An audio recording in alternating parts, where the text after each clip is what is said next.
Sur RCF Finistère, avec Webzineco, en partenariat avec la mission locale du Pays de Brest, un nouveau numéro de Parole de Jeunes, une mission en direct des locaux d'une des antennes de la mission locale, rue de Vendée à Brest. Avec des journalistes de RCF Finistère, 4 jeunes accompagnés par la mission locale dans le cadre du dispositif Garantie Jeunes. Sarah, Justine, Alexis et Belle Arbi sont allés à la rencontre des acteurs des circuits courts dans le Pays de Brest. Ils sont allés à la rencontre d'Hugo, maraîcher à l'Opérette, d'Anaïs et Adrien, des huîtres Le Gris à Plouguerneau, d'Eugénie et José qui ont présenté le magasin de producteurs à Goisven sur la commune de Logona-Daoulas, et de Sarah et Clémentine qui leur ont parlé de leur association Comme des chefs. Pendant cette émission Parole de Jeunes, nous allons retrouver deux de nos journalistes en herbe et plusieurs acteurs qui évoluent dans le domaine des circuits courts. Benjamin Fauché, il est créateur avec son épouse Éléonore de Bablico. Il fabrique des conserves à base de légumes bio. Nous entendrons aussi Faustine Salin qui nous parlera de sa folklosoupe organisée à Plouézoc en avril dernier, et avec deux autres étudiants qui parleront aussi de la quête qui a eu lieu à l'Écolieu, une manifestation intitulée Faites par vous-même, c'était à Plouézoc donc. Et puis Guillaume Roquès de la mission locale de Brest nous parlera d'un jeune qui s'appelle Alexis, qui devait être avec nous, mais qui a du travail en ce moment, et qui a le projet de créer une supérette pour vendre des produits locaux. Parmi les invités encore, Albert Billon, il est responsable du pôle mutation économique à la direction du travail. Pour commencer cette émission, je voulais demander à nos deux journalistes qui sont ici dans le dispositif Garantie Jeunes à la mission locale de nous dire c'est quoi les circuits courts. Qu'est-ce que vous avez découvert, Justine et Sarah, des circuits courts au cours des différentes interviews que vous avez pu aller faire? C'est le producteur qui vend directement au consommateur. Il peut avoir aussi son magasin et son restaurant. Alors, vous avez été voir différents producteurs. Est-ce que vous pouvez raconter un peu qui vous avez vu? Qu'est-ce que vous avez découvert? D'abord, on est allé voir un producteur d'huîtres, le gris. Et après, on est allé voir aussi un maraîcher. Et en dernier, on est allé voir un producteur de porc aussi. Alors, qu'est-ce que vous avez découvert à l'occasion de ces rencontres avec ces personnes qui travaillent dans les circuits courts? Qu'est-ce qui vous a intéressé dans les visites que vous avez faites, ces rencontres, les interviews que vous avez pu mener avec les journalistes d'RCF? De leur poser des questions, d'en savoir plus sur leur métier. C'était intéressant de voir comment ils travaillaient. Sarah? C'est en fait à chaque interview, on voyait que c'était différent par rapport au circuit court. C'est-à-dire, quand tu dis c'était différent? C'était différent. Par exemple, avec le gris, ils ont un restaurant et aussi ils vendent directement aux consommateurs. Et pour le maraîcher, il vend directement sur place en marché. En quoi ça vous a intéressé de vivre cette expérience dans le cadre de votre formation à la Garantie Jeunes? Déjà, je pense que même pour moi, j'ai appris beaucoup de choses sur les différents métiers qu'il y avait, qu'on a interviewés. Justine, moi, ça m'intéresse de savoir le fait d'aller voir des métiers que tu ne connaissais pas, a priori. Aucun des 3 métiers cités ne t'était connu. Pourquoi pas demain reproduire cette aventure d'aller découvrir des choses que tu ne connais pas par définition? Est-ce que tu serais prête à le faire? Non, je pense pas non plus, parce que c'est beaucoup de travail. Qu'est-ce qui est difficile dans le fait de découvrir quelque chose que tu ne connais pas? C'est difficile? Non, c'est passionnant, je trouve, de connaître le métier des gens. Oui. Et donc pourquoi pas recommencer dans d'autres domaines, dans d'autres métiers, dans d'autres secteurs que tu ne connais pas? Non? C'est quelque chose qui te paraît difficile? Non, ça m'intéresse. Mais en même temps, t'es pas prête forcément à le faire régulièrement, systématiquement? Oui. Parce que ça t'a semblé des métiers difficiles, c'est ce que tu disais, durs? Oui. Physiquement, pourquoi ça t'a paru des métiers difficiles? Parce que c'est physique. C'est physique, ils doivent courir partout.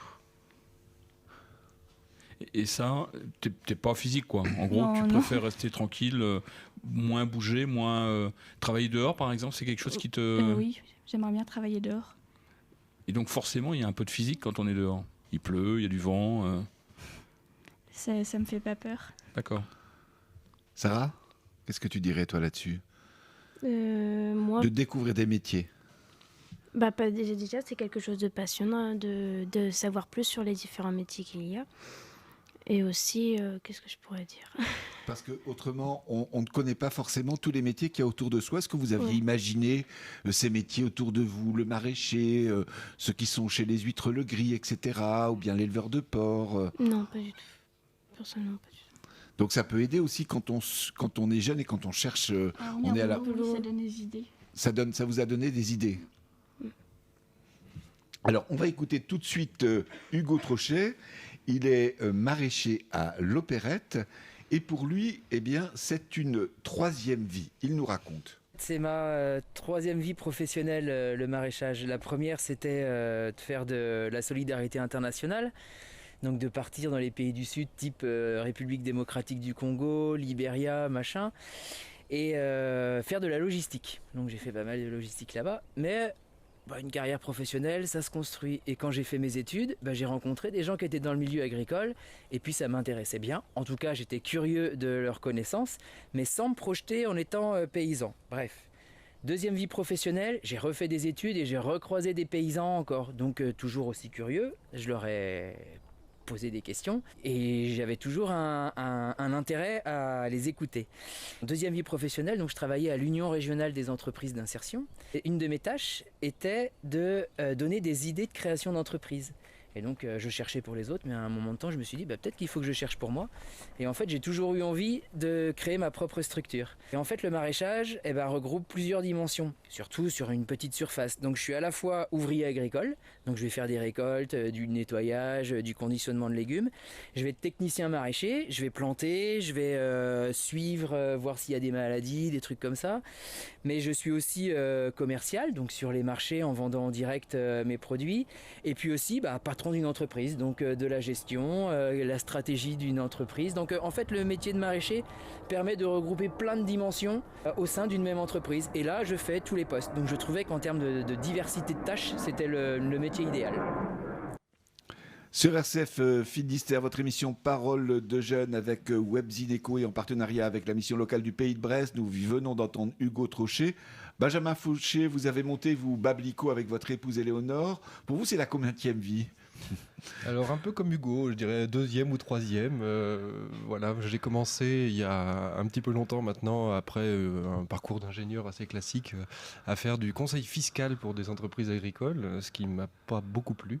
Donc j'ai très vite réorienté la chose pour être formateur en maison familiale. Et puis après, je me suis un peu plongé, un peu plus, disons, dans le vif du sujet. J'ai participé au développement de l'association Court-Circuit Pays de Brest, donc à Brest, qui est une association qui fait de la distribution de paniers biolocaux et qui travaille avec une trentaine de producteurs sur le Pays de Brest. Et c'est au moment de cette expérience à Court-Circuit qu'on s'est rendu compte au sein de l'association qu'il y avait un besoin des producteurs d'avoir un atelier qui permettait de transformer leur production, parce qu'ils n'avaient pas forcément ni l'envie, ni le temps de mettre chacun en place un atelier de transformation dans leur structure. Et donc, étant bien occupé dans l'association Court-Circuit Pays de Brest, je ne pouvais pas mettre en place ce projet-là. Donc c'est mon épouse qui a pris le taureau par les cornes et qui a quitté son métier. Elle faisait donc du marketing pour les fruits et légumes aussi. Et donc il a dit, bon allez, on se lance. Donc après un an d'études en fait, de faisabilité du projet, on a décidé de lancer l'entreprise qu'on a créée en janvier 2016 et on a démarré la production l'année dernière, en mai 2016. Donc on vient de fêter nos 1 an de production maintenant. Et donc on travaille avec des maraîchers, puisqu'on fait de la conserve uniquement de légumes, et des maraîchers du Pays de Brest. Donc on rencontre tous ces acteurs du Pays de Brest, donc les gens qu'on a cités, Hugo Trochet notamment, avec qui on a travaillé l'année dernière. Donc voilà, il y a énormément de richesse en fait sur ce territoire, et on essaye de autant que faire se peut, de les mettre en valeur. Est-ce que vous pouvez nous raconter justement en quoi consiste concrètement votre activité à Bamlico? Je crois que par exemple hier, vous avez reçu des courgettes. Alors qu'est-ce que vous allez faire avec ces courgettes? D'où viennent-elles? Comment vous les récupérez? Alors, l'activité, alors on a un pool de recettes en fait qui sont assez classiques, qu'on va pouvoir refaire tous les ans pour pas qu'il y ait de rupture, notamment en magasin. Et après, notre idée de mise en place de ce projet, c'est vraiment nous de valoriser les surplus de production des producteurs. Donc surplus de production, ça veut dire des produits qui sont trop petits, trop gros, un peu tordus, mais aussi des produits qui sont très beaux mais qui n'arrivent pas au bon moment, quoi. La production agricole est très sujette à l'aléa climatique. Donc la semaine dernière, on a eu un coup de chaud, les courgettes ont poussé énormément. Et donc pour des producteurs qui sont engagés dans des démarches de circuit court, qui vendent ou sur les marchés ou à la ferme dans des systèmes de panier, les gens n'ont pas suffisamment faim pour absorber 3 kilos de courgettes chacun par jour. Donc il y a un moment, il faut intervenir, ou sinon les produits partent au compost. Et ça, personne n'aime voir son travail partir au compost, généralement. Donc voilà, l'idée, c'est vraiment d'être le plus réactif possible dans l'atelier pour pouvoir transformer quasiment à la semaine en fait des produits que peuvent nous amener les producteurs, comme ça a été le cas ce week-end où un maraîcher m'a appelé pour me dire j'ai 300 kilos de courgettes, est-ce que tu peux m'aider? Et donc vous avez dit je prends. Et donc on a dit alors je prends pas tout parce qu'on ne peut pas transformer tous les jours. Il faut assurer aussi la vente, l'étiquetage des produits, la prospection commerciale et autres. Mais on a pris 160 kilos quand même, donc pour faire des tartinables à la courgette qui seront très bons, je pense. Albert Billon? Ouais, je trouve que dans l'histoire de Benjamin, il y a un élément qui me semble important, et je le dis en particulier pour Sarah et Justine, c'est qu'il y a aujourd'hui beaucoup de jeunes qui n'ont plus envie de ce rapport classique employeur-salarié et qui veulent se prendre en main et choisir leur vie et leur destin et construire un projet qui leur convient. Alors là, on est dans le domaine du légume, mais on peut l'avoir dans le domaine de la culture, dans le design, dans la mode, dans ci, dans ça. Mais il y a cette constante de... J'aurais pu être un ingénieur classique, il a dit d'entrée de jeu, mais aujourd'hui, je suis chef d'entreprise. Et des histoires comme ça, il y en a de plus en plus. Ça contribue d'ailleurs à réduire le chômage, il faut quand même le dire, hein. Alors, selon des statuts et des situations juridiques très, très différentes, mais l'auto-entrepreneur est une bonne illustration qui a changé depuis 7 ou 10 ans un peu la manière de créer son propre emploi. Mais je pense que cette histoire-là, on pourrait la multiplier par des dizaines et des dizaines. Et ça va faire du circuit court, certes, mais ça va faire aussi de l'emploi et ça va faire des histoires de vie, des histoires économiques tout à fait passionnantes. Vous êtes d'accord, Benjamin? Je suis à 100% d'accord avec ça. Qu'est-ce qui vous a conduit en fait à aller vers les circuits courts? Alors c'était un souhait, je pense que c'est un acte politique fondamental, moi dans ma vie, l'envie de mettre en valeur vraiment ce terroir qu'on a ici, de retisser du lien entre des producteurs et des consommateurs, vraiment de participer à ça. Et puis effectivement, c'est ce que vous disiez, c'est d'essayer chaque matin quand je me regarde dans la glace, d'être fier de ce que je fais et d'avoir envie de continuer. Il y a un sentiment de liberté, on le sent. Je suis libre de faire ce que je veux, quand je veux, comme je veux. Ouais, et puis et voilà. Et aujourd'hui, il n'y a pas un matin où je me lève en me disant il faut aller transformer de la courgette, j'ai envie d'y aller. Donc c'est indispensable. Après, il y a des choses aussi qui sont un peu plus terre à terre, mais c'est vrai que nous, on a 2 enfants en bas âge. On a envie aussi qui ressentent en tout cas dans les yeux de leurs parents que ce qu'ils font leur fait plaisir et qu'on vit bien le travail. Enfin, je veux dire, il y a trop de gens aujourd'hui qui souffrent au travail, entre guillemets, et c'est pas une bonne chose pour le travailleur, mais c'est pas une bonne chose, c'est pas un bon exemple à donner aux enfants non plus. Et donc c'est voilà. Et nous, ce qu'on a envie aussi de mettre en avant avec cette expérience, c'est ça, c'est de se dire que globalement, un peu tout est possible si on a envie de le faire. Il y a des gens pour accompagner, alors que ce soit la mission locale, mais nous on a été accompagnés aussi par la boutique de gestion sur Brest. Il y a plein de gens pour accompagner, quoi. Il suffit de chercher, d'aller toquer aux bonnes portes. On est toujours bien reçu généralement. Et puis et après le projet se monte ou se monte pas, mais à la limite un projet même qui se monte pas, on a déjà enclencher la démarche de faire la recherche, d'essayer de le monter, etc. Et déjà ça c'est une victoire, quoi. Même si on n'y arrive pas derrière, c'est mieux si on y arrive. Mais... Ouais, je trouve que les jeunes, s'ils pouvaient au moins retenir ce message-là, c'est-à-dire que si on peut trouver un peu de plaisir, c'est pas grand-chose, mais un peu de plaisir dans ce qu'on fait, les choses sont beaucoup plus simples. Il y a trop de gens effectivement qui souffrent de leur travail et on peut le comprendre, ils ont besoin de manger, on appelle ça souvent un emploi alimentaire, mais si on peut retrouver quand même un peu de cette envie, de ce plaisir, de cette joie de se lever le matin et de bosser. Je pense qu'ici, tous autour de la table, on a ce besoin sincère, hein, je ne le dis pas pour raconter des histoires, on a ce besoin sincère de se faire plaisir en allant au boulot. Il ne faut pas que ce soit une corvée ni une punition. Alors Benjamin, vous nous disiez tout à l'heure que vous travaillez en lien avec une trentaine de producteurs locaux. Je vous propose d'écouter maintenant Eugénie et José et ils vont nous présenter le magasin de producteurs de Goisven, c'est à Logona d'Aoulas. Alors ça fait maintenant 4 ans que le magasin est situé juste à côté de chez nous à Logona d'Aoulas, le magasin de Goisven. Donc c'est parti l'idée de mon père avec quelques producteurs qui se sont dit que ça serait bien qu'il y ait un truc qui se monte localement avec que les producteurs locaux, pas forcément bio. Donc on a une mixité bio, non bio. Donc le magasin évolue petit à petit. Maintenant on a un salarié qui est embauché en contrat aidé. Ouais, on est 23 producteurs adhérents. Donc producteurs adhérents, ce qui veut dire qu'on participe à la vie associative du magasin. C'est une association de producteurs. 23 producteurs adhérents et une dizaine de dépôts-vendeurs qui, eux, ne font que déposer leurs produits et ne participent pas à la vie proprement parler du magasin. Dans ces producteurs, donc il y a des éleveurs de porcs, de bœufs, de veaux, de volailles, d'agneaux, de lapins.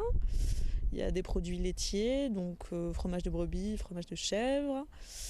Qu'est-ce qu'il y a d'autre ? Il y a énormément de légumes. Là, pour le coup, tous les légumes sont bio à l'heure actuelle. Et puis, il y a toute une partie épicerie. Donc, avec de la confiture, des produits transformés qui viennent aussi de chez Babellico, qui est une conserverie qui s'est montée à Guy Pava. Et on a 2 transformateurs aussi. Donc, un Gaël Gouillou qui fait des pizzas avec les produits des producteurs du magasin. Tout en bio également. Alexandra Briand qui elle fait du pain avec les céréales locales. Sur RCF Finistère, votre émission Parole de jeunes, en partenariat avec Webzineco et la mission locale du Pays de Brest. Alors Benjamin, on vient d'entendre Eugénie et José, vous avez parlé un peu de... Juste avant qu'on les entende, pourquoi vous avez choisi ce métier, de créer cette entreprise Babellico ? Est-ce que vous diriez que la notion de réseau, de solidarité est particulièrement nécessaire pour les acteurs des circuits courts ? Alors oui, elle est nécessaire, en même temps elle est presque inhérente au modèle de circuit court, c'est-à-dire que lorsqu'on commence à travailler dans ces réseaux de circuits courts, circuit court et réseau, pour moi, c'est la même chose. C'est-à-dire que tout le monde se connaît de toute façon. Là, lorsque Eugénie citait les producteurs de Goisven, on se connaît tous. Voilà.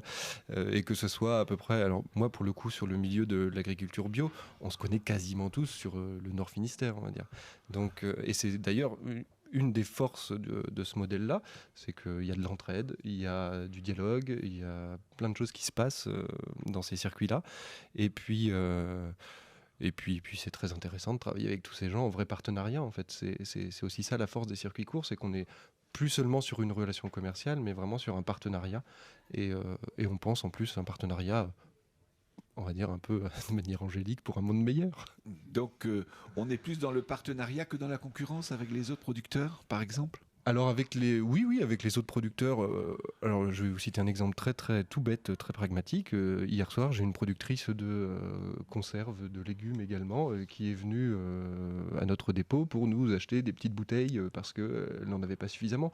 Alors on est concurrents dans le sens où on fait des produits qui sont un peu similaires, mais je veux dire on est partenaires, on est tous sur un même territoire et on a besoin de développer ça.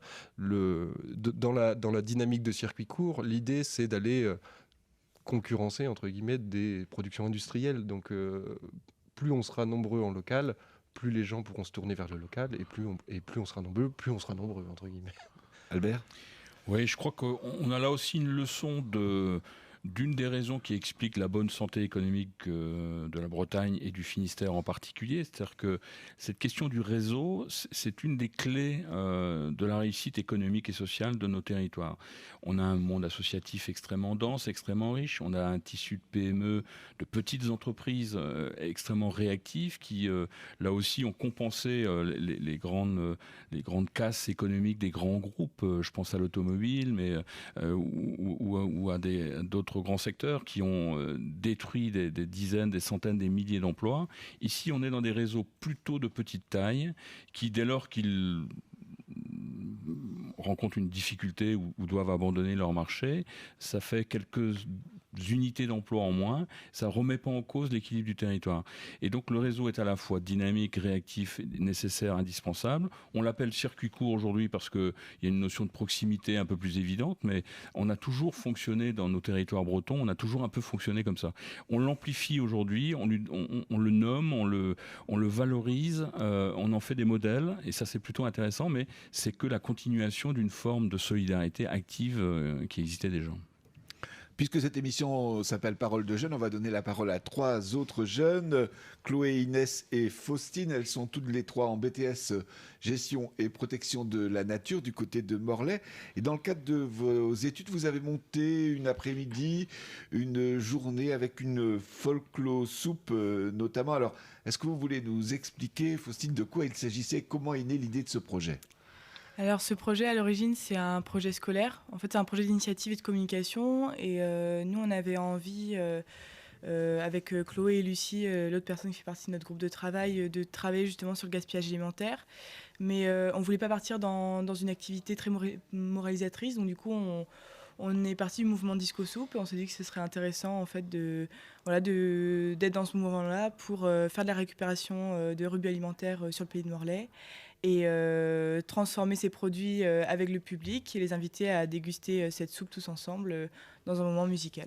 Alors, qu'est-ce que vous avez découvert à l'occasion de la préparation de cette folklore soupe ? Qu'est-ce que vous diriez ? Parce qu'il y a eu, j'imagine, plusieurs étapes. Oui, plusieurs étapes un peu compliquées des fois, mais en fait, ce qu'on a découvert surtout, en fait, ce qui nous intéressait, c'était de faire ce projet sur le pays de Morlaix, parce que nous, on y fait nos études depuis 2 ans, donc on avait envie d'être actifs sur ce territoire-là et d'y être pas uniquement en tant qu'étudiante. Et donc, ça nous a permis en fait de découvrir non seulement des acteurs locaux au niveau de la distribution alimentaire, parce que nous, du coup, c'est plus joué au niveau de la distribution que de la production, pour faire de la récupération alimentaire justement, et aussi de partager justement ce projet avec nos partenaires sur le territoire pour justement créer des outils d'animation intéressants et voilà, et le partager avec le public derrière. Alors, on va y revenir. Et donc, en même temps que cette folklore soupe, il y avait sur l'écolieu à Plouézoc la fête par vous-même, c'est ça ? Donc, en fait, l'événement s'appelait Fête par vous-même et regroupait la folklore soupe et la quête à l'écolieu. Donc, moi, je m'occupais de la quête à l'écolieu. Et c'était une partie donc plus animation où il y avait des stands où on parlait justement du développement durable, en fait. Et donc, on a choisi de faire ça pour sensibiliser la population déjà aux enjeux environnementaux et puis aussi surtout pour apporter des solutions en fait au public qui sont économiques, écologiques et puis qui sont abordables aussi au quotidien en fait. Alors qu'est-ce que les gens pouvaient concrètement découvrir quand ils venaient sur cet écolieu à Plouézoc au mois d'avril, puisque ça a eu lieu ? Donc il y avait des stands en fait sur l'habitat, sur la permaculture, les plantes comestibles, l'économie et la politique en fait. Donc il y avait le BUSUC qui était présent. Et donc voilà, on faisait des animations, on créait Le BUSUC ? Le BUSUC, oui, donc c'est la monnaie locale du pays de Morlaix, qui était présente pour faire une animation sur l'économie. Voilà. Qu'est-ce qui vous a en fait conduite à faire ce type de proposition, à organiser cette fête avec la folklore soupe, la découverte de différents stands autour de l'environnement, du développement durable ? Qu'est-ce qui vous intéresse à votre âge là-dedans ? Ce qui nous intéresse, ça rentre aussi avec notre formation. Du coup, on est directement, en fait, c'est des sujets qui nous tiennent à cœur, donc par rapport au développement durable ou le gaspillage. Et on trouve important d'en parler avec le public et de partager des moments comme ça avec le grand public et sur des moments conviviaux où ça soit pas comme disait Faustine, des sujets moralisateurs, qu'on peut faire comprendre que c'est des moments joyeux qu'on peut passer ensemble. C'est-à-dire que vous vouliez sensibiliser le public, c'était ça, mais de manière conviviale, pas de manière moralisatrice. Ouais, Parce c'était ça le qu'on va projet. dire, on est dans la société de consommation, ça gaspille, etc. Tout le monde fait n'importe quoi un peu aujourd'hui, plus ça va, plus on consomme. Et donc, vous vouliez faire vivre une expérience un peu différente ? Voilà, c'est ça, parce qu'en fait, nous, de par notre formation, on a l'habitude de faire des animations avec le public. Et on a l'habitude aussi justement de recevoir ce genre d'animation. Et parfois, justement, comme on ne voulait pas accuser, en fait. On n'accuse personne. Voilà, c'est ça. On voulait juste expliquer aux gens qu'il y a d'autres moyens de consommer, que c'est possible et que ça peut être à la fois économique et que ça peut être aussi sympa et musical, en l'occurrence. Donc voilà, c'était ça le projet. Pour vous aussi, vous êtes jeune, dans votre manière de vivre, ça compte de chercher à consommer autrement, à vivre de manière peut-être différente dans la société dans laquelle on est aujourd'hui ? Oui, parce que nous, déjà, c'est des principes qu'on essaie d'appliquer tous les jours dans notre façon de vivre. Et ça compte évidemment, parce que si on est en BTS Gestion Protection de la Nature, il y a forcément derrière quelque chose qui nous anime par rapport à ça. Et du coup, on avait envie de le partager pour ça, parce qu'on voit des solutions qui sont faites et on a envie d'en parler pour qu'elles soient plus connues, en fait, que ça ne paraisse pas inaccessible. Comment les gens qui ont participé à cet événement ont réagi ? Comment ils ont vécu cet événement ? Par rapport à la Folklore Soup, ils se sont rendus compte, même nous, en fait, on a été un peu choqués par le gaspillage qui est fait, parce qu'on est allé voir les producteurs, et quand on a vu les cajots qu'on a pu obtenir, et toute cette nourriture qui aurait été jetée à la poubelle, les gens étaient aussi, je pense, choqués, et se sont rendus compte qu'on a pu faire un super repas qui était très bon, avec des produits qui auraient pu être jetés. Et du coup, il y a vraiment eu une discussion et un message qu'on pense avoir laissé derrière cet événement. Parce que les gens, je pense, aujourd'hui, les gens qui ont participé, et même nous, feront plus attention en allant acheter leurs légumes, peut-être pas acheter le plus beau citron ou quoi que ce soit, en se rendant compte qu'il était très bon, quoi. Donc ils achèteront des légumes moches, qui peuvent être aussi bons. Voilà. Et les gens ont donc aussi, c'est ça, c'est ce qui est important dans ce que tu disais tout à l'heure, c'est la convivialité. Les gens, ils ont concrètement participé à la préparation de la soupe pour la Folklore Soup. Alors oui, le but, c'était justement que les gens viennent participer à la préparation de la soupe. Et en fait, on a eu plus de monde à venir après, une fois que le repas était prêt. Mais en visuel, on avait quand même une bonne partie des légumes qu'on n'a pas pu transformer parce qu'il nous en restait beaucoup et qu'on a pu redistribuer au public derrière. Et donc du coup, pour les gens qui sont venus, en fait, visuellement, c'est choquant en fait de voir ça. Et donc ça leur a parlé aussi. Et comme il y avait en fait les concerts qui se déroulaient après, l'échange s'est fait là en discutant avec les personnes qui étaient venues et entre elles et en mangeant le repas et en parlant de tout ça. Donc c'est plus là que l'échange s'est fait. Est-ce qu'il y aura une suite ? Est-ce qu'il y a des suites déjà envisagées par rapport à ça ? Alors, nous, pas spécialement, parce qu'en fait, on termine nos études à Morlaix cette année et on a toutes pour projet de partir à l'étranger, donc pas dans l'immédiat. Après, je pense que déjà, personnellement, c'est une démarche qui, de toute façon, n'est pas unique. C'est pas que ponctuel, puisque ça s'inscrit dans nos modes de vie aussi. Et sur Morlaix, en fait, nous, on a travaillé avec une association qui s'appelle Les Tambouilles et qui a pour but de créer une ressourcerie alimentaire sur le pays de Morlaix. Donc, du coup, c'est un mouvement qui est déjà en marche sur le pays de Morlaix et qui est amené à continuer à grandir normalement. Alors c'est une question, mais on a le sentiment aujourd'hui que, notamment chez les jeunes, quand ils montent un projet, il y a un début, une fin. C'est-à-dire qu'on n'est pas dans la durabilité du projet, qu'il soit associatif ou collectif, mais il y a un début, une fin. C'est-à-dire qu'on ne va pas reproduire X fois la même manifestation. On va la faire une fois, on va se faire plaisir, et puis on va passer à autre chose. Est-ce que c'est quelque chose que vous ressentez, ou c'est juste une impression pas forcément la vôtre ?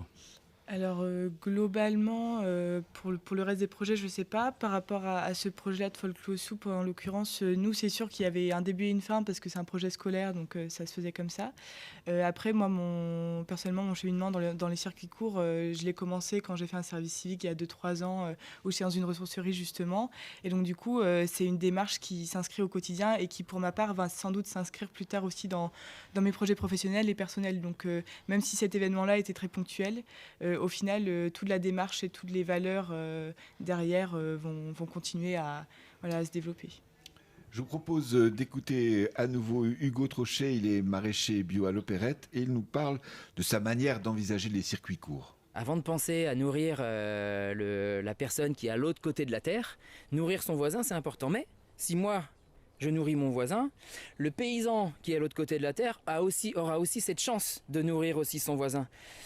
Aujourd'hui, ce qui se passe, c'est qu'il y a de la surproduction qui est réalisée et pour évacuer cette surproduction, on la subventionne afin que sur les marchés mondiaux, le coût de cette matière première soit au même prix, voire même moins cher que ce qui pourrait être produit localement. Donc en fait, c'est de l'agriculture subventionnée. Hop, on arrête cette agriculture subventionnée, il n'y a plus d'exportation du tout qui fonctionne. Vous voyez ? Donc ce produit ne sera jamais acheté. Donc déjà raisonnons pays par pays, territoire par territoire pour se nourrir et ensuite on voit si on peut faire des échanges. Mais des échanges, ce sera nécessaire parce que moi je mange une banane par jour, je bois du café le matin. Ça, en France, on n'est pas capable de le produire. Donc c'est là où on peut faire des échanges. Sur RCF Finistère, c'est votre émission Parole de Jeunes en partenariat avec Webzineco et la mission locale du Pays de Brest. Alors on vient d'entendre Hugo, alors Faustine, Chloé, Inès, Benjamin, comment vous réagissez à ce que vient de nous dire Hugo, et Albert aussi pourra réagir? Oui, alors je pense que Hugo a totalement raison. Moi, c'est en partie pour ça que j'ai réorienté ma carrière. C'est parce que j'étais bien d'accord avec ce qu'il disait et qu'au niveau...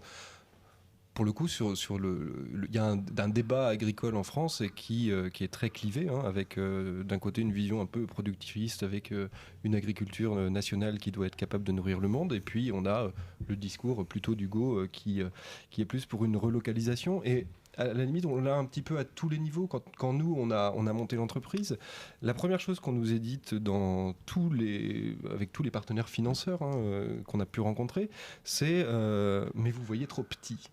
Vous voyez trop petit votre projet, vous devez investir beaucoup plus, prendre des salariés dès le début pour pouvoir répondre à toute la demande, etc. Et on n'était pas né de la dernière pluie et nous on a dit non, c'est pas comme ça qu'on a envie de produire. Nous, ce qu'on veut, c'est avoir un atelier à taille humaine, effectivement, pour pouvoir commercialiser nos produits en local et surtout pour pouvoir répondre à une demande locale. C'est pour ça qu'on l'a monté au démarrage. Donc, si on monte une usine comme il s'en est monté, on ne peut plus répondre à la demande locale. Donc, il faut aller chercher les produits plus loin. Donc, nous, ce qu'on pense, c'est que c'est beaucoup plus pertinent d'aller monter des petites unités, quitte à essaimer en fait le modèle, et c'est ce qui se passe. C'est ce qui se passe au niveau des magasins de producteurs comme Guesven. Des petits magasins de producteurs sont en train de voir le jour un petit peu partout, et ça fonctionne. Les magasins sont remplis, il y a du monde, et c'est vraiment des choses là qui sont intéressantes. Et c'est comme ça qu'on peut créer du lien aussi avec le consommateur. Et c'est ce que les personnes disaient tout à l'heure. On culpabilise pas les gens, c'est la première chose, et c'est vrai que ça fonctionne mieux comme ça. Et puis on crée du lien, quoi. Et c'est avec ce lien-là qu'on arrive pour le coup, à sensibiliser les gens. Et après, c'est le consommateur qui lui-même va faire la promotion du circuit court derrière. Donc c'est beaucoup plus efficace que des grandes campagnes de communication. Faustine ? Oui, moi aussi je suis d'accord avec ça. Et effectivement, je pense que de toute façon, si on veut, nous du coup, notre démarche était aussi de lutter contre la surproduction, et si on veut aller là-dedans, effectivement, faut jouer sur des petites unités, en fait, des petits producteurs et des jeunes qui viennent consommer directement.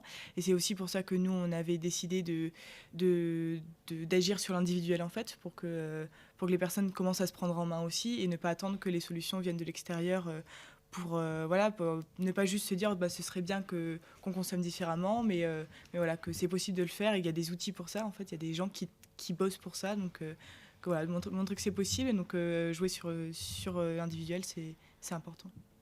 Albert ? Oui, je pense qu'il faut trouver un point d'équilibre entre la production locale, la consommation locale et ce qu'on peut appeler la production de masse. Je rappelle simplement que si on veut faire du lait sur la terre, il faut de l'herbe et de l'eau. On n'en trouve pas partout. On en trouve chez nous, on en trouve en Nouvelle-Zélande, on en trouve en Irlande, etc. Mais on n'en trouve pas partout. Donc il va bien falloir organiser ces productions-là, respectueuses de l'environnement, respectueuses des hommes, respectueuses des animaux, on en parle de plus en plus.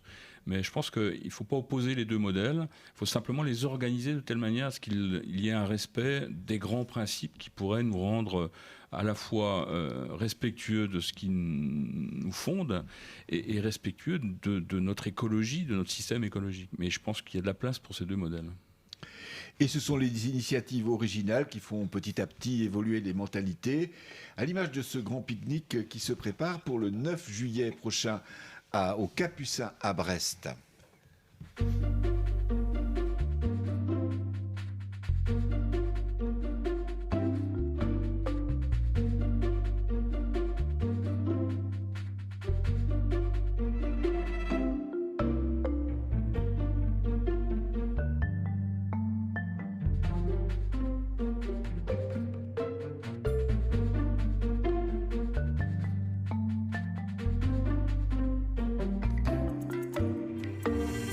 Comme des chefs, une association créée il y a 1 an et demi par 4 jeunes qui sont en master de management de projet à l'UBO à Brest. Avec nous pour en parler, Clémentine et Sarah. Alors je voulais vous demander pour commencer de nous dire comment est née l'idée de créer Comme des chefs. L'idée est née à l'UBO. En effet, c'était un projet d'études. Donc nous, on a décidé d'organiser un événement culinaire. Faire un rassemblement de personnes, c'est aussi, la cuisine, ça permet de profiter des moments de partage et de convivialité, c'est ce qu'on voulait faire. Et donc, on a créé l'association Comme des chefs pour nous permettre de mettre en place des événements comme ça. Et donc, on a fait, dans le cadre de nos études l'année dernière, une masterclass internationale de cuisine à l'Océania en novembre. Donc, on a invité des chefs étrangers et des chefs locaux pour faire des démonstrations et des ateliers culinaires. Et justement, c'était un moment de partage. Donc tout le monde a aimé, et puis les chefs et le public et nous, on était très contents. Donc on continue en fait dans cette optique d'événements culinaires maintenant aussi. Clémentine, qu'est-ce que vous avez découvert depuis 1 an et demi que vous avez monté différents projets? On a parlé de cette masterclass internationale, vous avez participé aussi aux foires de Brest et Lorient. Qu'est-ce que vous avez découvert autour de cet univers? Je dirais beaucoup d'imprévus déjà, ça c'est sûr, c'est une des données de l'événementiel. Après en cuisine, moi je dirais que j'ai découvert beaucoup de produits et de richesses autour de la Bretagne et du Finistère. Beaucoup de produits qui sont là mais qui ne sont pas forcément mis en valeur et mis à leur juste valeur. On a des produits qualitatifs, on en a beaucoup, mais on ne sait pas forcément les exploiter et les cuisiner. Et donc c'est aussi un des objectifs qu'avait Comme des chefs, c'est de partir des produits qu'on a à disposition et de faire découvrir comment on les cuisine ou comment on les cuisine mieux. Ça veut dire que vous avez découvert à cette occasion que les Finistériens ne connaissent pas forcément les produits locaux, les légumes, de la viande, je sais pas, les fruits de mer qu'il y a autour d'eux, on ne savent pas les cuisiner. Sarah, vous qui venez d'Irlande? C'est pas pour moi à dire, mais c'est vrai que il y en a qui savent très bien, ça c'est sûr, mais il y en a qui savent pas ou qui savent peu. Et donc, justement, comme Clémentine disait, il y a une richesse de produits qui se trouvent en Finistère ou en Bretagne en général, en produits de mer, en produits de terre. Et c'est vrai qu'il y a peut-être des choses quand même à découvrir. Et donc, la gastronomie, nous, un de nos objectifs, c'est de mettre ça en avant et de faire découvrir ou même redécouvrir selon le cas de la personne. Donc, c'est un petit peu notre objectif, un de nos objectifs dans ces projets événementiels. Est-ce que vous pouvez nous donner un exemple justement de produits qu'on trouve dans le Finistère et qui ne sont pas forcément connus du public ou qui ne savent pas cuisiner, que vous avez vu dans les différentes expériences que vous avez conduites? Oui, alors c'est vrai que nous, on travaille en priorité avec un ostréiculteur et, du coin à Plougastel. Et quand on est allé le voir, et moi la première, on a vu beaucoup de coquillages. Et c'est vrai qu'on a la chance d'être à côté de l'océan, à 5 km on y est. Il y a beaucoup de coquillages mais qui sont peu exploités. Et c'est vrai que moi quand je suis arrivée, je me suis dit comment je vais pouvoir cuisiner ça? Il y avait peut-être 10 sortes différentes et j'étais incapable de dire déjà comment un s'appelait. Ils avaient des formes très bizarres. Et puis du coup le cuisiner ensuite, c'est vrai que c'est des choses qu'on ne sait pas forcément. Et le coquillage, je pense que ça on peut porter de l'intérêt à le cuisiner. Donc maintenant je sais, vous je sais pas. Vous préparez un événement pour le 9 juillet, un grand pique-nique qui aura lieu au Capucin et qui s'inscrit aussi dans cette démarche de faire connaître les produits locaux, les circuits courts. Est-ce que vous pouvez raconter qu'est-ce qui va se passer au Capucin et comment ça se prépare pour ce 9 juillet? C'est un pique-nique insolite donc, qui aura lieu le 9 juillet au Capucin. Et l'idée, c'est de mettre en avant, certes, les produits locaux, mais aussi les savoir-faire. On a créé un collectif, donc c'est un rassemblement de chefs, artisans et producteurs locaux qui ont tous la volonté de faire bouger les choses en gastronomie en Finistère. On s'est mis d'accord pour faire un pique-nique. On va mettre 2000 paniers en vente au Capucin. Donc un panier comprend entrée, plat, dessert, gourmand, au prix de 10 €. Donc l'idée aussi, c'est de mettre un prix accessible à tous pour faire découvrir la gastronomie locale au plus grand nombre. Concrètement, comment ça va se passer? Ça va se passer, on arrive au Capucin, on aura des paniers vides, on paye les 10 €, on récupère ses coupons, donc coupons entrée, plat, dessert, et on compose son panier. Donc il y aura un choix de 4 entrées, un choix de 4 plats et 4 desserts. Après, on pique-nique sur place, que ce soit à l'extérieur ou à l'intérieur, sur des nappes qu'on va fournir. Suite à la distribution des paniers, on va retrouver des animations culinaires et puis autres animations. Donc en culinaire, on va avoir des battles. Donc les chefs et les artisans qui préparent les paniers, ils vont s'affronter sur une scène pour créer des recettes avec des produits imposés. Ce sera au public de choisir le gagnant. Donc voilà. On va également retrouver un marché de producteurs. Donc ce sera les fournisseurs des paniers. Donc les produits qu'on va goûter dans les paniers, on les retrouvera sur le marché par la suite. Et on aura l'occasion d'acheter ce qu'on a goûté. Et donc, à côté de ça, on va avoir un espace à la ferme, un espace au jardin, un espace détente. Donc, on peut manger tranquillement sur place dans des univers un peu différents, un peu ludiques et sympas. Vous avez parlé beaucoup de producteurs locaux. On est là dans les circuits courts, en fait. C'est important pour vous de faire émerger davantage ces producteurs locaux, de les faire connaître, de développer les circuits courts. Pourquoi, à votre avis, c'est important d'être dans cette philosophie, en fait? Moi, je dirais qu'il y a, le premier point, l'important, c'est le respect des produits et des saisons. Respect des saisons, parce que bien évidemment, on ne retrouve pas les produits tout au long de l'année. Donc, c'est important d'avoir cette qualité et cet engagement-là, cet engagement durable. Et puis, respect du produit, parce qu'effectivement, il y a des savoir-faire derrière ça. Et les produits qu'on achète, qu'on trouve en grande distribution, n'ont pas le même savoir-faire et la même qualité. Ils ne sont pas travaillés de la même façon par les artisans. Donc, c'est aussi reconnaître ce métier et les personnes qui sont derrière. Oui, je suis d'accord avec Clémentine. Je pense que c'est important de valoriser les produits, mais aussi les producteurs et donc la passion qu'ils ont pour ces produits, pour le travail qu'ils font. Et c'est aussi l'occasion au pique-nique de venir rencontrer ces producteurs, de venir voir justement comment ils travaillent leurs produits, échanger avec eux, c'est très intéressant. Il y a quand même des choses à découvrir, que ce soit gustativement ou alors en savoir-faire. Ça va être un événement plutôt intéressant. C'est aussi une manière de vivre et d'envisager la planète sur laquelle nous sommes, où on prend soin de l'environnement, des produits. Ça, c'est aussi intéressant, j'imagine. Oui, tout à fait. Même sur cet événement, on va quand même essayer de faire au mieux, d'avoir par exemple des couverts éco-responsables. On va avoir des points de recyclage. C'est aussi important. C'est aussi quelque chose qui est important pour nous, en fait, sur tous nos événements. Et c'est tout lié, je pense, dans la production des produits et puis dans la distribution et aussi dans la consommation.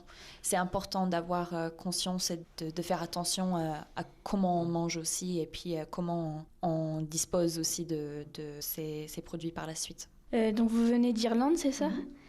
Pourquoi avez-vous choisi de venir étudier à Brest ?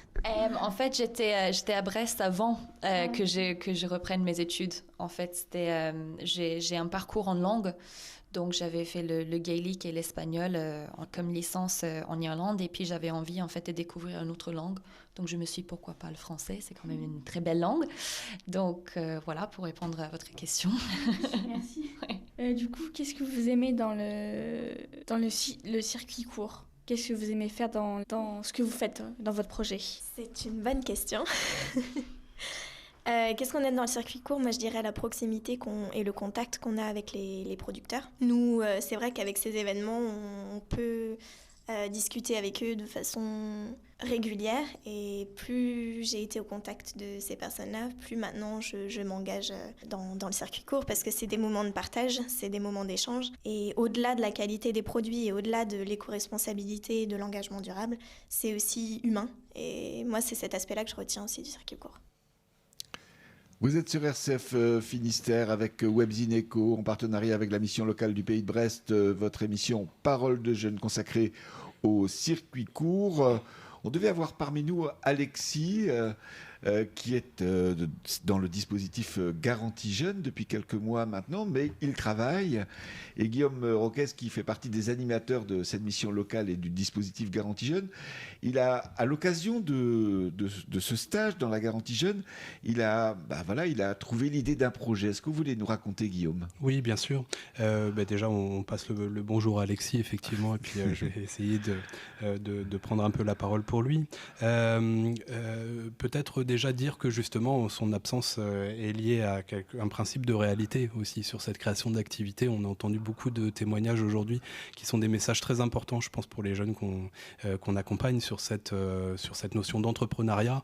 On sait bien aussi que l'entrepreneuriat est une chose qui prend du temps et sur lequel il y a des étapes à respecter. Et la raison pour laquelle Alexis n'est pas là, c'est qu'il travaille actuellement et non pas sur son projet directement, mais il a décroché un CDD sur la téléphonie. En parallèle de cette activité du coup rémunératrice là, pour l'instant, puisque c'est bien de ça dont il s'agit, Alexis souhaitait développer un supermarché solidaire. Et pour ça, Monsieur Billon en témoignait aussi tout à l'heure, il est accompagné par l'ADES, qui est du coup l'association de développement d'économie sociale et solidaire sur Morlaix. C'est important d'avoir aussi ces professionnels qui accompagnent ces projets sur la création d'activités. Moi, ce que je trouve passionnant, surtout les témoignages qu'on a pu entendre et puis du coup qui sont des messages forts pour les jeunes qu'on accompagne ici, c'est combien du coup cette notion d'entrepreneuriat peut être un terrain d'exploration, peut être et doit être un terrain d'exploration formidable. Trouver l'envie d'entreprendre, avoir envie d'aller au contact des professionnels. On entendait tout à l'heure Justine et Sarah qui menaient ces interviews. C'est autant de choses pour nous sur la Garantie Jeunes qui sont extrêmement importantes et qui sont au cœur de ce dispositif qui existe désormais depuis 4 ans sur le Pays de Brest. La Garantie Jeunes, je rappelle, ça a démarré en décembre 2013. Du coup, on entame notre 4e année.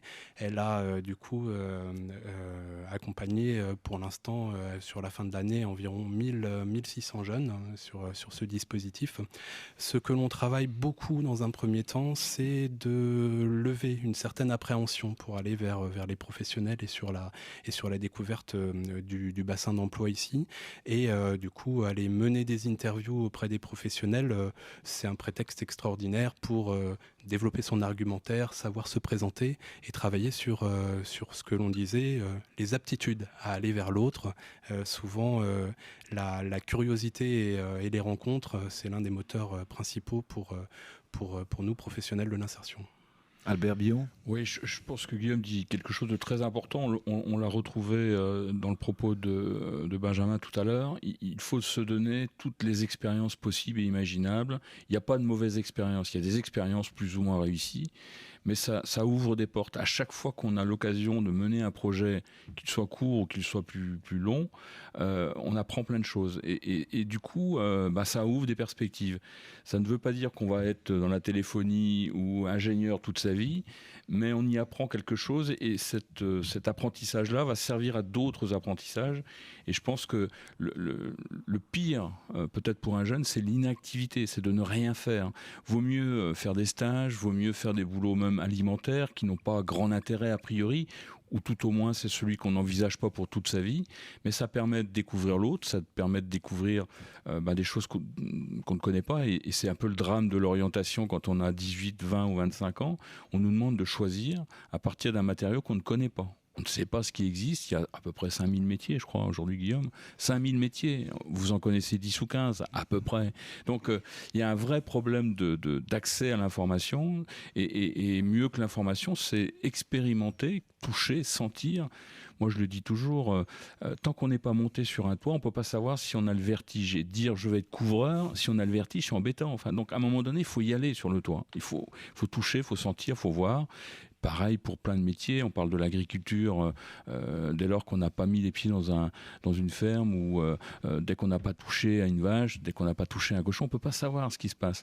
Et ça peut révéler des aptitudes, comme dit Guillaume, importantes qui vont ouvrir des perspectives et peut-être des projets durables. Après ce que vient de dire Albert, c'est un peu ça que vous avez vécu finalement. Faustine, vous avez fait un service civique. C'est ce dont on parlait lors de la dernière émission Parole de Jeunes à la ressourcerie à Plozévet. C'était une bonne expérience qui vous a peut-être fait faire un pas de plus pour une orientation là où vous étiez ? Oui, c'est sûr. En fait, moi, quand j'ai commencé ce service civique, j'avais déjà pour optique de rentrer dans cette formation de BTS Gestion Protection de la Nature. Mais c'est sûr que ça m'a permis effectivement de connaître plus le milieu de l'économie sociale et solidaire et donc du coup de m'investir personnellement là-dedans après dans ma vie au quotidien. Mais avant ça, j'avais réalisé justement une POP, une plateforme d'orientation professionnelle à Dornenay, et donc du coup qui m'a permis effectivement de réaliser des stages. Et donc je rejoins tout à fait là-dessus parce que c'est grâce à ces stages-là aussi que je me suis orientée pour la formation après, parce que je m'étais réorientée plusieurs fois déjà avant ça, et donc je pense effectivement que de toute façon ça passe par là et qu'on peut pas savoir tant qu'on n'a pas essayé. Donc c'est pas un échec en fait de pas savoir ou de se tromper, au contraire. Absolument. Faut pas l'envisager comme ça. La vraie aptitude, c'est la curiosité. Il faut être curieux de tout. Benjamin. Et puis pour rebondir là-dessus, moi il y a une chose que je m'étais dit en sortant d'école d'ingénieur, et je m'étais dit jamais, au grand jamais, je ne ferai d'agroalimentaire. C'était la chose que je m'étais dit, ça c'est sûr, j'en ferai jamais. Je rigole bien 10 ans après. En fait, ce qui est intéressant là-dedans, c'est de se dire que il faut pas se fermer de porte en fait, parce que quel que soit le métier dans lequel on va être, en fait, on le crée son métier, on le crée son poste. Il y a une fiche de poste, oui, mais après il y a de la liberté. Je veux dire, à partir du moment où on va être entreprenant dans le métier qu'on va faire, on va nous confier des missions, ou on va se créer ses propres missions, etc. Donc il n'y a pas de choses figées, quoi. Alors peut-être que dans certains métiers, quand même, quand on est sur une chaîne de production et qu'on n'a pas le choix que de faire ça, ça peut être le cas. Et encore, je suis même pas persuadé. Donc faut vraiment expérimenter. C'est pour moi la clé. La clé du bonheur. Avec un droit à l'erreur. Enfin, je crois que tu l'as dit tout à l'heure, c'est important. On peut se tromper, c'est pas grave. C'est toujours un apprentissage, c'est toujours des acquis. Et après, on accepte honorablement de dire, on s'est trompé, c'est pas très grave. Alors, vous avez aussi employé un mot, tous les deux, Guillaume et puis Albert, vous avez parlé de la notion d'aptitude. Alors, pourquoi c'est important d'avoir cette notion d'aptitude dans la tête ? La première règle, on l'a dit tout à l'heure, on nous met dans des cases. Aujourd'hui, on recrute quelqu'un sur un CV, sur un diplôme, sur une qualification obtenue pendant X années. Pour autant, on est capable de bien autre chose. Et j'ai une formule, moi, assez lapidaire. On ne peut pas se réduire ni à notre diplôme, ni à notre qualification, ni à notre parcours scolaire. On est bien autre chose. On est capable de bien autre chose. On a ces aptitudes, ces capacités de plein de choses. On est tous capables de bien autre chose que ce que l'on fait au quotidien. Donc, il faut révéler ces aptitudes et ça ouvre plein de perspectives. Pôle emploi a mis en place ces méthodes de recrutement par simulation qui donnent la chance à tout le monde. C'est-à-dire que c'est plus le diktat du diplôme, c'est plus le diktat de l'expérience acquise, c'est permettre à quelqu'un qui a envie, et ça on change quand même sacrément le modèle, je pars de mon envie, de mon aspiration, de ma volonté, et après j'apprendrai. Et aujourd'hui dans beaucoup de secteurs professionnels, on focalise beaucoup plus sur l'intégration de la personne dans ce milieu professionnel pour ensuite la former, acquérir les techniques. Et on est tous capables, on est tous assez intelligents pour acquérir les savoirs techniques. Ça s'acquiert, il n'y a aucune difficulté là-dessus. Par contre, la motivation, l'envie, l'appétence, l'appétit, ça se décrète pas. Et il faut l'avoir en soi et à partir de là, tout est possible. Cette appétence, elle vient en faisant. Et en fait, aussi l'un des principes, je pense, cruciaux, c'est-à-dire que ces aptitudes, déjà, peut-être la première des choses, c'est sans doute prendre conscience de ces aptitudes que l'on peut développer et du coup aller les expérimenter, aller du coup tester sur le terrain et vérifier. C'est cette prise de conscience sans doute, on parle souvent sur le dispositif Garantie Jeunes de ces 4 semaines d'ateliers collectifs qui permettent de faire la bascule. Faire la bascule, c'est justement prendre conscience de ces aptitudes et puis il sera toujours temps de les transformer en compétences professionnelles dans un second. Alors justement, Justine, est-ce que tu as découvert des aptitudes depuis que tu es dans ce dispositif Garantie Jeunes ? Oui, je suis un peu moins timide. Enfin, j'arrive un peu mieux à aller vers les autres, à poser des questions aux personnes. Je suis un peu moins isolée. Et donc, le fait de te retrouver avec d'autres, ça t'a permis de trouver justement ces aptitudes petit à petit, de quoi tu étais capable pour penser après à une première orientation, etc. Oui. Alors, ça se passe concrètement, parce que Guillaume a dit un peu de manière théorique, vous êtes pendant 4 semaines à plusieurs. Comment ça s'est passé concrètement ? Pour découvrir un peu ces aptitudes au fil de ces mois, puisque ça fait 6 mois maintenant que vous êtes toutes les deux dans le dispositif Garantie Jeunes. Comment ça s'est passé ? Concrètement, par quoi ça passe ? Yvon, je sais quelque chose que tu ne sais pas, c'est qu'elle écrit. C'est-à-dire qu'elle est a priori destinée à un métier plus de la vente, si j'ai bien tout suivi. Et derrière ça, elle a une capacité à écrire. Alors... dans la science-fiction, je crois. Non, dans le fantastique. Le fantastique. Donc ça veut dire qu'elle a derrière cette façade d'une commerçante, on va dire les choses comme ça, il y a d'autres talents qu'il faut que tu révèles et qu'il faut que tu exploites peut-être demain. Ces talents, on a le diplôme ne fait pas tout. C'est-à-dire on peut très bien écrire, avoir une passion sans forcément avoir un gros diplôme. Guillaume ? Oui, je disais, ces talents, on peut les découvrir aussi dans le cadre de ce dispositif-là, les 4 semaines d'ateliers collectifs qui nous animent sur le démarrage du dispositif Garantie Jeunes. Ça permet de révéler ces talents à travers différents ateliers. On a vu Justine, du coup, s'occuper de la rédaction aussi de la charte de vie de groupe, par exemple, ce genre de choses. C'est autant de choses qui, moi, étant professionnel de l'insertion, si je n'étais pas passé par ces ateliers, c'est peut-être pas des choses que j'aurais pu déceler immédiatement chez Justine par exemple. Donc c'est autant d'atouts qui se révèlent au fur et à mesure et qui sont pour nous des leviers très importants. Justine ? Donc finalement ça t'a permis d'exprimer aussi ton talent d'écriture ces premières semaines avec le groupe de la Garantie Jeunes. Oui. Voilà, et donc tu sais un peu, tu as commencé à affiner un peu ton projet. Déjà tu sais ce que tu veux faire un peu dans les mois qui viennent au moins ? J'aimerais bien m'inscrire au DAU. Alors, dis-nous ce que c'est le DAU. C'est pour ceux qui n'ont pas eu le bac. Et ça nous permet après de faire une licence. Et j'aimerais bien devenir journaliste. Voilà, et c'est pour ça que tu vas venir d'ici quelques jours en stage chez RCF. Le réseau, profiter du réseau. Il faut profiter du réseau. Et donc, voilà, tu vas pouvoir mettre... à profit tes talents d'écriture, parce que la radio, on parle, mais en fait... On écrit aussi à la radio aussi. On écrit beaucoup. On écrit pour parler. Voilà. Eh bien, c'est avec Justine que s'achève cette émission. Merci à toutes et à tous d'y avoir participé. Chloé, Faustine, Justine, Sarah, Inès... Guillaume, Benjamin et Albert. Peut-être juste avant de se quitter, comment on fait pour trouver les produits Bablico, Benjamin ? Dans tous les bons magasins bio du Finistère, on va les retrouver.